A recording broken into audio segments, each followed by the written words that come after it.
Me and my co-founder was just sitting and we were having a discussion, and we came up with the idea that, let's explore in the automobile sector. There is a lot of demand wherein, they're OEMs, but still there is a lot of aftermarket demand. So we thought, there is a problem, and if we can bring a solution via technology, via customer satisfaction, why not? So we ventured into this. So as I said, power is something, it's a motivation every day. In the morning, we are lucky that we have work to do. We have things to look up to every day. When I wake up in the morning, I have agenda in my life. So I think I'm glad, I'm lucky, I'm thankful to God that I do have something to look for.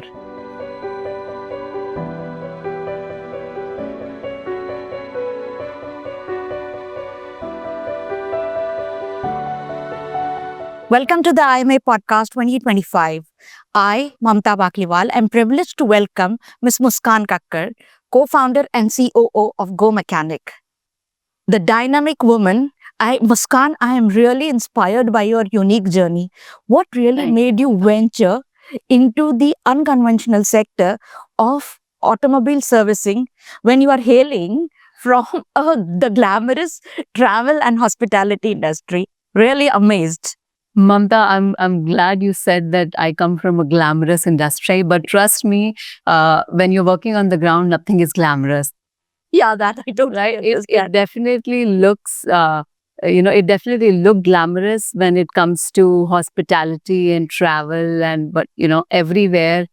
There's a competition, there is a pressure to deliver. So I won't say that when you're working at the front foot, anything is glamorous. But yes, when it comes to automobile, people generally ask me that how come you as a woman came into the automobile industry. So I think for me, or I would say for anybody who has passion in him or her, who wants to literally drive the change in the country, doesn't matter if it's one has to be industry agnostic. So I was fortunate that I got an opportunity wherein we came up with an idea that, we literally thought that we can give a solution to the country. Why not venture into that? So the idea was as such related to automobile, and here we are. So when did you think about it, actually, literally? Because it was a 360-degree change. That is what I feel.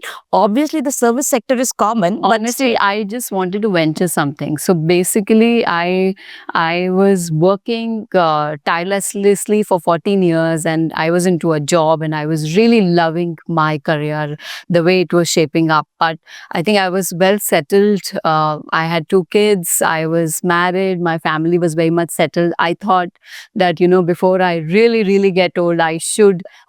Because I always had that entrepreneur kira in me that, I want to venture something out on my own. So that is when COVID hits. Everything was on a standstill mode. Nobody was traveling. We were sitting at home.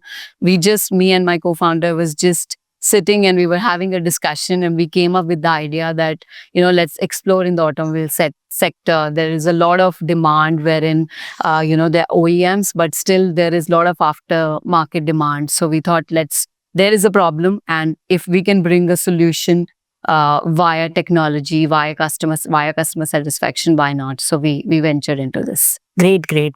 I have related to this. I have another question. When you really ventured into this, what skepticism did you see? Like, did you feel that, oh, I am from this industry, Absolutely. a woman? Absolutely. Wherever I used to go, be it it's investors, it's customers, it's my team, people never used to welcome me at the first spot. They always used to think that it's not an industry which is, women. It's always a men-dominating industry. But I think with my team's help now, we have a lot of women in the team, and we are changing the industry. We are changing the thinking of, I wouldn't say the industry, but we are definitely changing the thinking of people. And now if you will enter into Go Mechanic's office, you will at least see 30% of the women driving a lot of businesses, being my marketing head, a lot of people in my technical department, even in the call center, and there are women who are heading the departments. So we're changing people's mind. I think it's not about gender. It's about your passion, what you really want to drive. Yeah. So what is your, advice to girls or women who really want to go into these kind of unconventional sectors? Because there is a lot of resistance from the ecosystem for them to go into this. But then you are now a role model. So how do you feel about it, and what do you do to propose? My only suggestion for everyone is that, the moment you venture into anything, or for, let's say, forget about venturing into anything, even if you're going for an interview or anything, you really need to know what you're going for. When I ventured into Servicey days, so I literally trained myself. I used to sit with my technicians. I used to train myself on how the brake pad needs to be installed, what kind of engine oil grade will go into the cars. So it is very important to know what you're going to deliver in the market. So you have to become the master of your own business. The moment, a lot of thing happens that you try and tell your people, tell your team that you do this, do that, but one, you have to try and deliver first, and then your team will be able to understand more about it. You have to lead from top down. Always have to lead from top down. You need to really tell them that you also know this, you know how to implement this on the ground, and then only they will listen to you. By chance, are you from a technical background? As I said, I was not. As you know, that I come from travel and hospitality, but before starting the aggregation business of Servicey, we made sure, me and my co-founder, we opened a garage.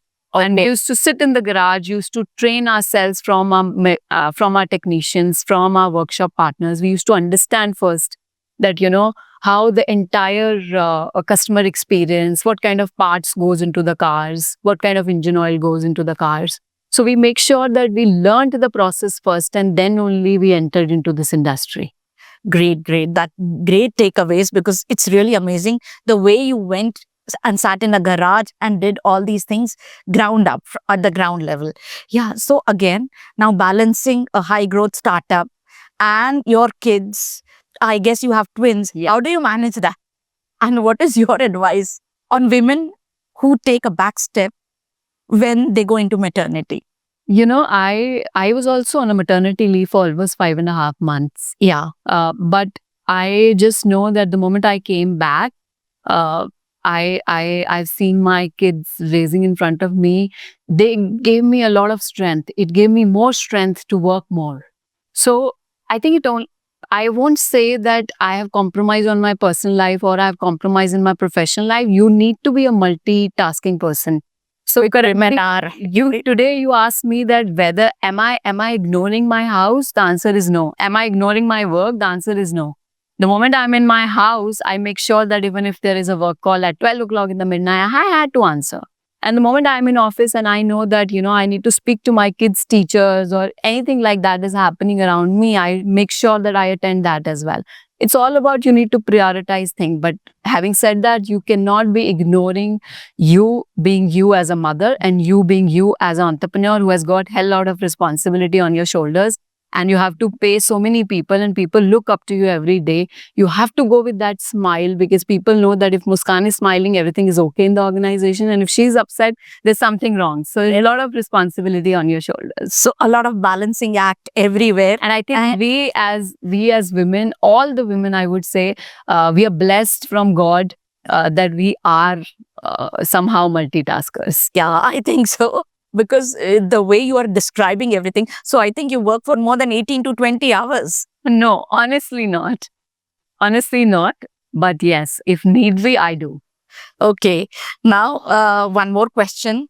Like, what were some of the biggest roadblocks that you faced while setting up Servicey? And how do you maintain confidence and resilience, even because it's a business, it's an entrepreneurship, it's going to go up, it's going to go down. How do you maintain that confidence and resilience? As you know, I just mentioned, right, that you have to make sure that people's responsibility is a very big job, right? When you enter into the office and you know that there are 500 people looking up to you, you have got a lot of responsibility and you need to deliver also. So there is a lot of pressure, but simultaneously, you also know that, if you will be able to deliver these many people and simultaneously 8,000 people on the ground, we have around 1,000 workshops pan India. So their household is also run because, if you are able to deliver what you have to deliver. So this gives you a lot of motivation along with the responsibility, of course, but it gives you a lot of motivation as well that you are bringing a change in the country. You are bringing, revenue to the people's house who are dependent on you. So I think all of this really thrives you to do more. Great insights. Like this is really so, what you can say, it's an inspiration to so many women who take a back step. Yeah, I don't think women take back step as well because see, we are always in a situation. I am in a situation wherein my family supported me and my husband was there to support me.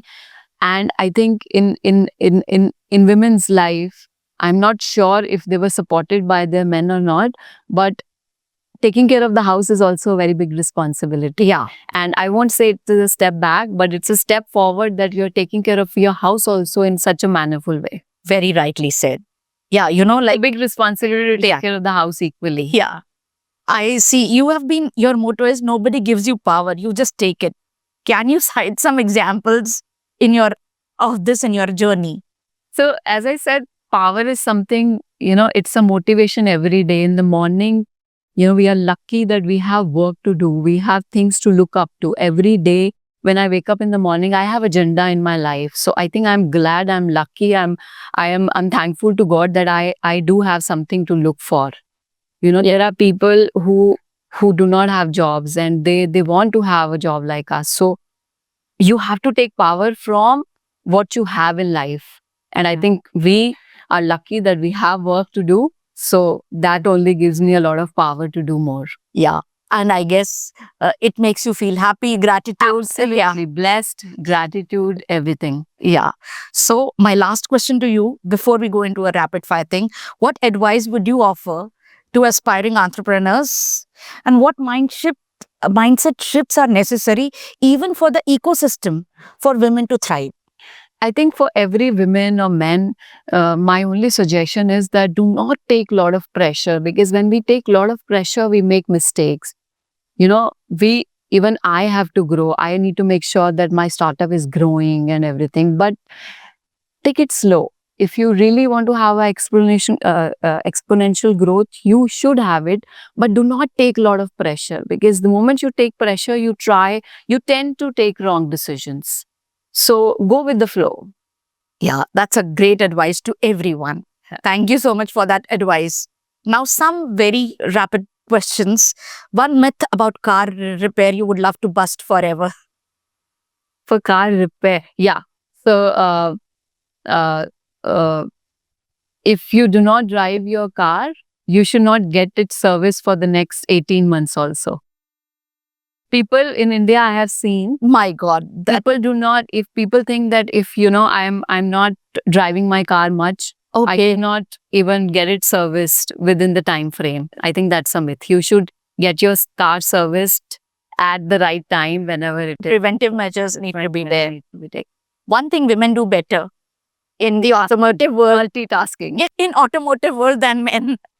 No, I would say it is not about men and women. It's about the person's personal passion. If you would like to have a tea or coffee with a woman who has broken barriers, who would it be? I recently met Deepa Malik. Oh, So I think I really got inspired a lot from her. yeah. So she'll be the one and I'll have a cup of coffee with her. Oh, great.